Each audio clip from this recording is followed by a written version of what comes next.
Hi friends, welcome to my channel. இது உங்கள் dreams my cooking. இன்றைக்கி இந்த வீடியோவில் என்ன பார்க்க போகிறோன்னா முள்ளங்கி 65. முள்ளங்கியில் 65 அப்படின்னு கேட்டால் ஆமாம், கண்டிப்பாக முள்ளங்கியில் 65 தான் பண்ணியிருக்கேன். நம்ம முள்ளங்கி அதிகமாக யாருமே யூஸ் பண்ணுறதே கிடையாது. ஆனால் முள்ளங்கியில் அவ்வளோ நற்குணங்கள் இருக்குது, அவ்வளோ எஃபெக்ட் இருக்குது நம்ம சாப்பிட்றதுனால. ஆனால் நம்ம அது ஒரு டேஸ்ட் நமக்கு பிடிக்கிறதே கிடையாது. இதை மாதிரி 65 போட்டு சாப்பிட்டிங்கன்னா குழந்தைங்களுக்குமே பிடிக்கும், நீங்களுமே நல்லா சாப்பிட்லாம். இதோட சத்தும் நமக்கு கிடைச்ச மாதிரி இருக்கும். இப்போ வாங்க இந்த 65 எப்படி செய்யலான்னு பார்க்கலாம். நான் ஒரு 1/4 கிலோ வெள்ளை முள்ளங்கி எடுத்திருக்கேன்.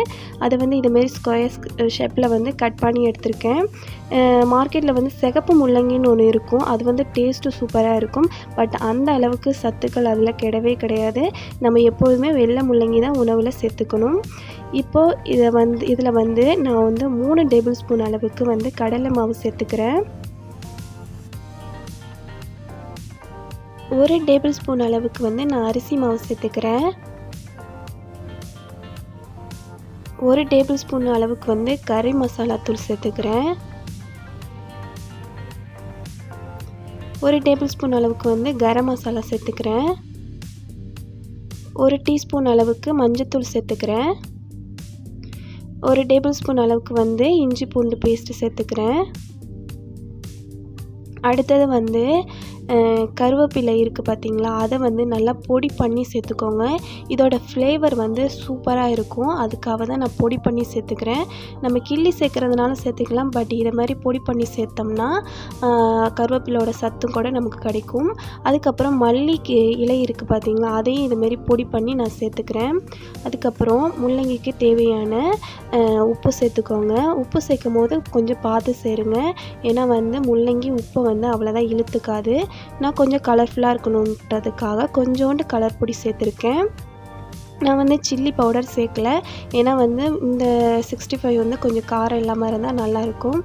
குழந்தைங்க சாப்பிட்றதுனால நான் கொஞ்சம் காரம் கம்மியாக சேர்த்துருக்கேன். உங்களுக்கு காரம் பிடிக்கணுன்னா நீங்கள் கொஞ்சம் காரம் அதிகமாகவே சேர்த்துக்கோங்க, சரிங்களா? இதில் நிறைய முள்ளங்கியில் நிறைய சத்து இருக்குது. நோய் எதிர்ப்பு சக்தியை இது மேம்படுத்தி கொடுக்கும்.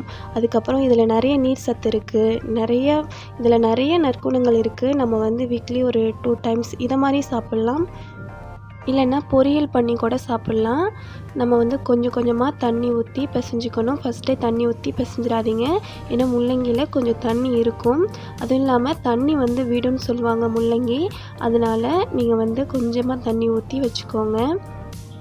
இப்போ இந்த மாதிரி அந்த முள்ளங்கியில் எல்லா மசாலாலாம் ஒட்டி இருக்கணும், அந்த அளவுக்கு பிசைஞ்சு எடுத்து வச்சுக்கோங்க.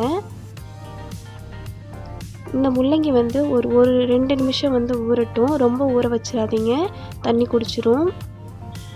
அடுத்தது ஹீட் பண்ணிக்கோங்க ஆயிலை. நல்லா ஆயில் ஹீட் ஆனதுக்கப்புறம் முள்ளங்கியை பொரித்து எடுத்துக்கலாம். உண்மையாகவே செம டேஸ்ட்டாக இருந்தது. வீட்டில் கூட கேட்டாங்க, இது முள்ளங்கியில் பண்ண மாதிரியே தெரியலேன்னு கேட்டாங்க. அந்தளவுக்கு முள்ளங்கியில் செஞ்சோன்னு தெரியவே தெரியாது, டேஸ்ட்டாக அட்டகாசமாக இருக்கும். கண்டிப்பாக ட்ரை பண்ணி பாருங்கள். ட்ரை பண்ணி பார்த்துட்டு கமெண்டில் சொல்லுங்கள் எப்படி இருந்துச்சுன்னு. குழந்தைங்களுக்கு இது மாதிரி கூட செஞ்சு கொடுக்கலாம், அவங்க விரும்பி சாப்பிடுவாங்க. இது நல்லா ஃப்ரை ஆனதுக்கப்புறம் இதை நம்ம எடுத்துடலாம். இப்போது இது நல்லா ஃப்ரை ஆகிடுச்சு, இதை நம்ம எடுத்துடலாம்.